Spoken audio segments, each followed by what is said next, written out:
60 సంవత్సరాల ఆకాంక్ష 1200 మంది బిడ్డల ఆత్మ బలిదానాలతో సోనియమ్మ ఉక్కు సంకల్పంతో ఆంధ్రప్రదేశ్లో పార్టీ నష్టపోయి కేంద్రంలో అధికారం కోల్పోయి తెలంగాణలో ఒడిదుడుకులు ఎదుర్కొన్న సోనియమ్మ తెలంగాణ రాష్ట్రం ఇచ్చింది. ఆ తెలంగాణ ఇచ్చిన సోనియమ్మ బిడ్డ ఇవాళ మన దగ్గరకు వచ్చిండు. మిత్రులారా, ఇవాళ మనమందరం ఏకమై 4 కోట్ల ప్రజలు రాహుల్ గాంధీ గారికి అండగా నిలబడి ఈ రాజ్యాంగాన్ని రక్షించి రిజర్వేషన్లను కాపాడే పోరాటంలో మనం వారికి వెన్ను దన్నుగా నిలబడాలి. మన అందరి బాధ్యత అని ఈరోజు మీకు అందరికీ గుర్తు చేస్తున్న మిత్రులారా, ఇవాళ నిన్న మొన్న బీజేపీ నాయకులు నిన్న ఒక పార్లమెంట్ సభ్యురాలు తెలంగాణకు వచ్చి మాకు 15 సెకండ్లు ఇస్తే ఈ దేశంలో ఉన్న మైనార్టీలను తుదమిట్టిస్తామని మతాన్ని రెచ్చగొట్టే విధంగా మాట్లాడింది. నేను అడుగుతున్న తెలంగాణ సమాజాన్ని, పౌర హక్కులను, పౌర సమాజం, ప్రజల యొక్క హక్కుల కోసం కొట్లాడే వాళ్ళు, మాట్లాడే వాళ్ళు జాగ్రత్తతో ఆలోచన చేయాలి. ఈ హైదరాబాద్ రాష్ట్రం 2004 నుంచి 2014లో డాక్టర్ మన్మోహన్ సింగ్ గారి నాయకత్వంలో ఈ హైదరాబాద్ నగరానికి ఔటర్ రింగ్ రోడ్డు, అంతర్జాతీయ ఎయిర్పోర్ట్, ఐటీ కంపెనీలు, ఫార్మా కంపెనీలు, మెట్రో రైలు, కృష్ణా జలాలు, గోదావరి జలాలు ఈ ప్రాంతానికి తరలించి హైదరాబాద్ నగరంలో శాంతి భద్రతలను కాపాడినారు. కాబట్టే మత సామరస్యాన్ని పెంచి పెంపొందించారు. కాబట్టే తెలంగాణ రాష్ట్రానికి వేలాది కోట్ల రూపాయల పెట్టుబడులు వచ్చినాయి. లక్షలాది ఉద్యోగాలు తెలంగాణ నిరుద్యోగ యువకులకు వచ్చినాయి. నేను ఇవాళ అడుగుతున్నా, ఈ జంట నగరాలలో ఉండే ప్రజల్ని, చేవెళ్ళ, హైదరాబాద్, సికింద్రాబాద్, మల్కాజ్గిరి ప్రాంతంలో ఉన్న ఓటర్లను ఈ హైదరాబాద్ నగరంలో మళ్ళీ బీజేపీ వాళ్ళు అనుకున్నట్టు మత చిచ్చు రేపి మత కల్లాలు వాళ్ళు వచ్చి శాంతి భద్రతలు దెబ్బతింటే మనకు పెట్టుబడులు వస్తాయా? మన ఉద్యోగ ఉపాధి అవకాశాలు ఉంటాయా? ఈ పరిస్థితుల్లో మతాన్ని రెచ్చగొట్టి రాజకీయ లబ్ధి పొందాలని, ఎన్నికల్లో గెలవాలని, ఈ దేశాన్ని దోసుకోవాలని బీజేపీ చేస్తున్న ప్రయత్నాన్ని తిప్పికొట్టాల్సిన బాధ్యత ప్రతి ఒక్క తెలంగాణ బిడ్డ మీద ఉన్నది.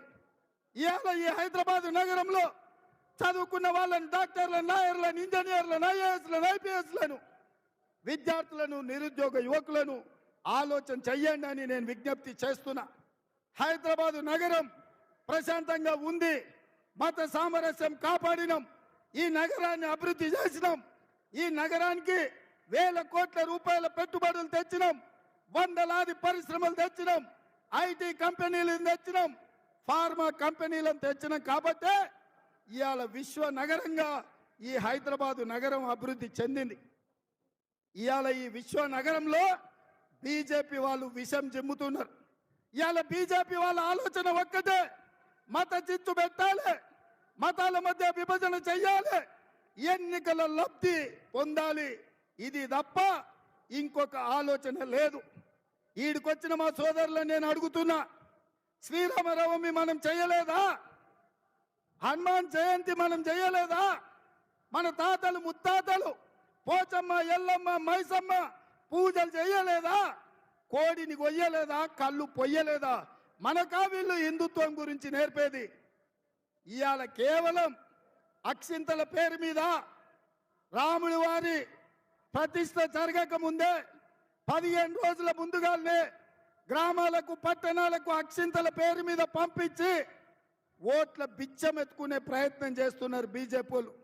అందుకే నేను ఒక మాట చెప్పదలుచుకున్నా ఈ వేదిక మీద నుండి, దేవుడు గుడిలో ఉండాలి, భక్తి గుండెల్లో ఉండాలి. ఇవాళ నా హిందువులకు, నా ముస్లిం సోదరులకు నేను విజ్ఞప్తి చేయదలుచుకున్నా, ఇవాళ ఈ రాష్ట్రంలో బీజేపీ పెట్టబోయే మత చిచ్చు ఉచ్చులో పడొద్దు. మన అందరం సోదరులం, మనందరం మన రాష్ట్రాన్ని కాపాడుకుందాం. మన రాష్ట్రంలో శాంతి భద్రతలను రక్షించుకునే బాధ్యత మనది. ఇవాళ రెచ్చగొట్టే ప్రకటన చేసిన పార్లమెంటు సభ్యురాలి మీద తక్షణమే ఎన్నికల అధికారులు క్రిమినల్ కేసులు పెట్టాలి, అరెస్టు చెయ్యాలి. మతాన్ని అడ్డం పెట్టుకొని ఎన్నికల్లో ఓట్లు అడిగి ప్రజల్ని రెచ్చగొట్టడం తీవ్రమైన నేరం. ఇవాళ ఈ హైదరాబాద్ ఈ తెలంగాణ గడ్డ మీదనే అమిత్ షా గారు ఉన్నారు. రేపు నరేంద్ర మోడీ గారు రాబోతున్నారు. నేను అడుగుతున్న అమిత్ షా, నరేంద్ర మోడీని, మీ పార్లమెంట్ సభ్యురాలు, మీ పార్టీ నాయకురాలు 15 సెకండ్ల సమయం ఇస్తే ఈ దేశంలో కోట్లాది మంది ప్రజల్ని అంతు చూస్తామన్నారు. మీరు సమర్థిస్తున్నారా? మీరు శిక్షిస్తారా? ఒకవేళ మీరు సమర్థించకపోతే తక్షణమే మీ పార్టీ నుంచి బహిష్కరించండి. ఇవాళ కాంగ్రెస్ పార్టీ చెబుతుంది, దేవుడు గుడిలో ఉండాలి, భక్తి గుండెల్లో ఉండాలి. పోలింగ్ బూత్ లో బీజేపీలు బిచ్చమెత్తుకున్నట్లు ఓట్లు కొల్లగొట్టాలని ఏదైతే ఆలోచన చేస్తుండ్రో ఇది దుర్మార్గమైన ఆలోచన. అందుకే మిత్రులారా, బీజేపీని తిప్పి కొట్టాలి, బీజేపీని ఎన్నికల్లో ఓడించాలి. ఇవాళ ఆనాడు సోనియమ్మ ఖమ్మంలో ఉక్కు కర్మాగారం ఇచ్చింది, కానీ బీజేపీ మాత్రం మనకు గాడిద గుడ్డు ఇచ్చింది. వరంగల్లో రైల్వే కోచ్ ఫ్యాక్టరీ సోనియమ్మ మనకిస్తే నరేంద్ర మోడీ గాడిద గుడ్డు ఇచ్చిండు మనకు. ఇవాళ ఐటీఐఆర్ కారిడార్ సోనియమ్మ మనకిస్తే నరేంద్ర మోడీ గాడిద గుడ్డు ఇచ్చిండు.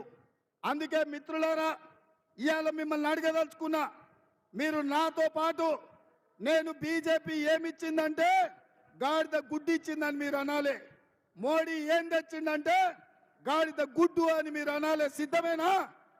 సిద్ధమేనా? సిద్ధమేనా? సిద్ధమేనా? బీజేపీ ఏమిచ్చింది? నరేంద్ర మోడీ ఏం తెచ్చిండు? బీజేపీ ఏమిచ్చింది?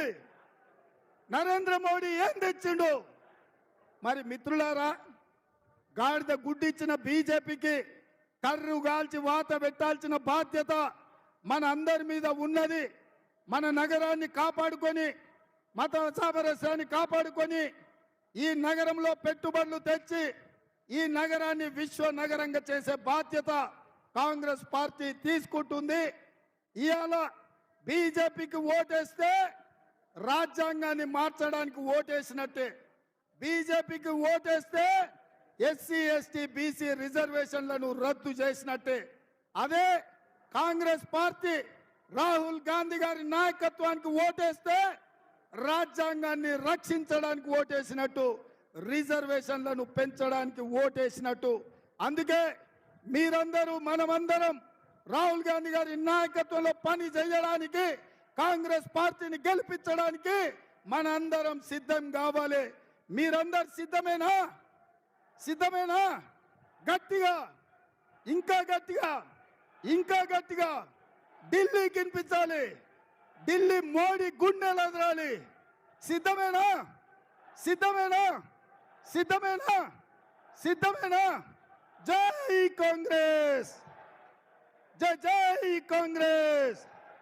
హస్తం గుర్తుకే, హస్తం గుర్తుకే. చేవెళ్ళ పార్లమెంటు నుంచి డాక్టర్ రంజిత్ రెడ్డి గారు మన అభ్యర్థి, భువనగిరి పార్లమెంట్ నియోజకవర్గం నుంచి చామల కిరణ్ కుమార్ రెడ్డి గారు మన అభ్యర్థి, అదేవిధంగా మల్కాజ్గిరి ఏ పార్లమెంటు నియోజకవర్గం నుంచి నేను ఎన్నికైనో, ఏ ఎల్బీ నగర్ నుంచి నాకు 30,000 మెజారిటీ ఇచ్చి గల్లీ నుంచి ఢిల్లీకి ప్రశ్నించే గొంతుగా పంపించారు.